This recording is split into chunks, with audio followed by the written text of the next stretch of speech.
The rain had already started before Emily Carter turned onto the old street she knew by heart. Wet leaves stuck to the road, and the sky hung low and gray, pressing down on the quiet neighborhood. She had not planned to stay long, just a short visit, just to see her mother.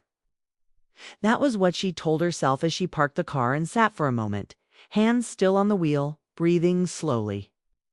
The house looked the same as it always had. White siding, a narrow porch, single light glowing. Near the door, it was familiar, comforting, and heavy all at once. Emily stepped out, pulled her coat tighter, and walked up the steps. She knocked, then waited.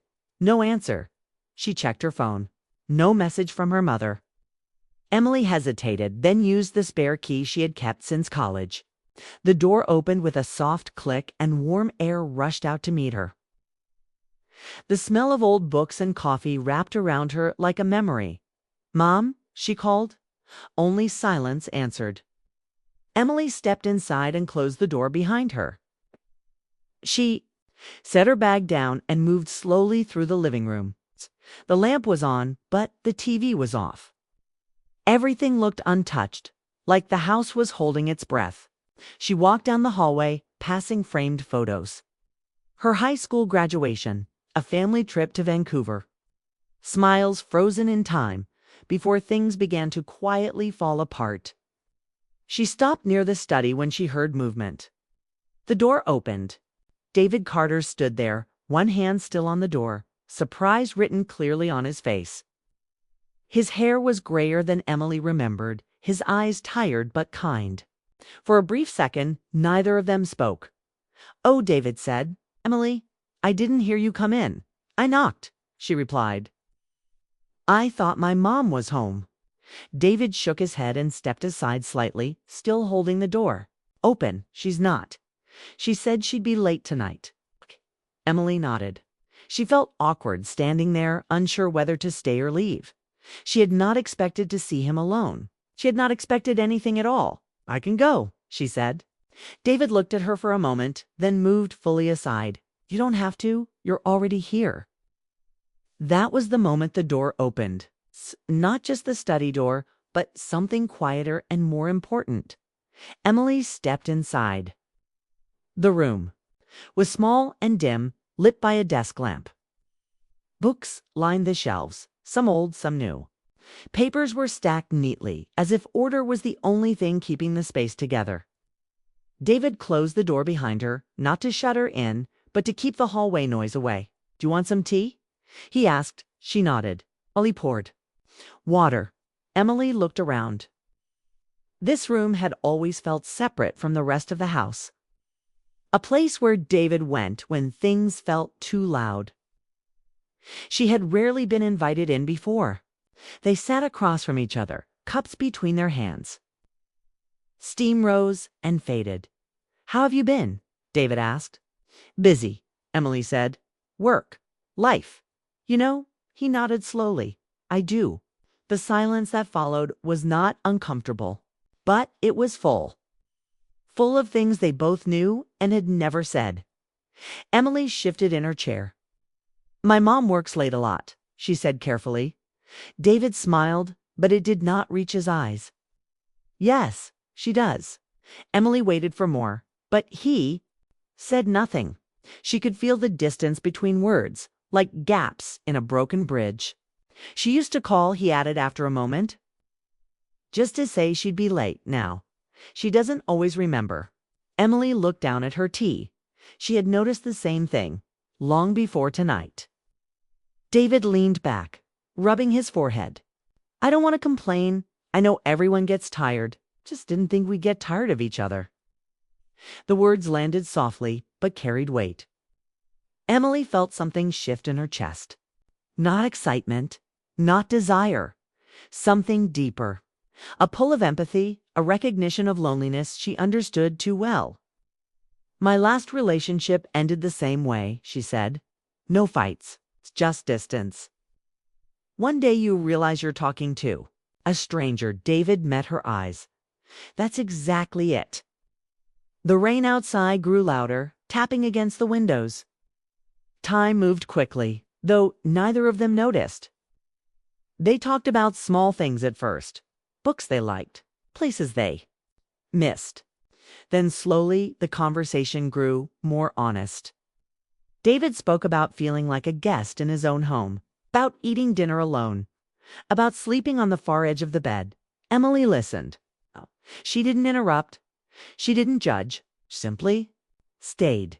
She spoke about living alone in a city full of people, about calling friends and feeling like she was bothering them, about coming home to silence that felt too big. They were not leaning closer. They were not touching. But something important was happening. A line was forming, thin and fragile. David noticed it first, cleared his throat and sat up straighter. "I should be careful," he said. "I don't want to put this on you." "You're not," Emily replied. "I'm here because I want to be." The words were simple, honest. Still, they echoed. David stood and walked toward the window, looking out at the dark street. "I remember when you were a kid," he said quietly. "You used to wait up for your mom when she worked late. You'd fall asleep on the couch." Emily smiled faintly. "You always carried me to bed." He nodded. "I didn't want to wake you."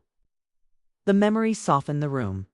It reminded them both of roles, of boundaries, of the years that stood between then and now. "I never thought life would look like this," David said. At this age, Emily stood too, though she didn't move closer. No one does. They stood in silence, listening to the rain. The moment felt heavy, but not wrong. Real. Emily checked the time and picked up her bag. "I should go. My mom might be home soon." David turned and nodded. "Of course." They walked back to the hallway together. At the front door, Emily paused. "Glad we talked," she said. "So am I," David replied, "but we should be careful." She met his eyes and nodded. Yes. As she stepped outside, the rain brushed her face. She felt changed, though she could not explain how. Not because something had happened, but because something almost had. Behind her, David closed the door gently. Neither of them knew then that once a door opens, even just a little, it is never quite the same again. The weeks after that night passed like the rain outside the study window, steady, quiet, but leaving everything damp and changed. Emily found herself returning to the house more often, always under the guise of visiting her mother. She told herself it was about checking in, about family. But there was a pull she couldn't name, a need to be near David in ways that felt innocent, yet heavier than simple friendship. David never invited her in outright. He never said, "Stay longer." But he never asked her to leave either. Each time she stepped through the doorway, the house felt smaller, cozier, and charged with conversations that had become deeper, more honest. The study, once just a room, became a place of refuge. They shared books. They had read stories of past mistakes and laughter that felt rare and fragile in a home. Where silence had grown too loud, Emily noticed subtle things about him she had missed before. The way he rubbed the back of his neck when he was nervous, the careful way he organized papers, as if controlling small things could balance the chaos of life. His eyes, tired but warm, carried stories he never told anyone else. And she realized that she had begun noticing herself too. The way her heart beat faster when she saw him smile. The way quiet moments lingered longer than they should. One evening, the house felt emptier than usual. Her mother had gone out late, leaving David alone. Emily had come over, not really thinking why, only that she needed a break from her own apartment, from her own solitude. The rain had started again, tapping on the roof, filling the silence with a kind of rhythm that echoed the tension inside the house. David was sitting at the kitchen table when she arrived. Papers scattered across the surface, but his gaze was distant, like he was holding the weight of the world in his chest. Emily stepped in, hesitating at first, and then he looked up. "Emily," he said softly, a faint surprise in his voice. "I didn't expect you tonight." "I just wanted to stop by," she replied, shrugging. "No one else is here."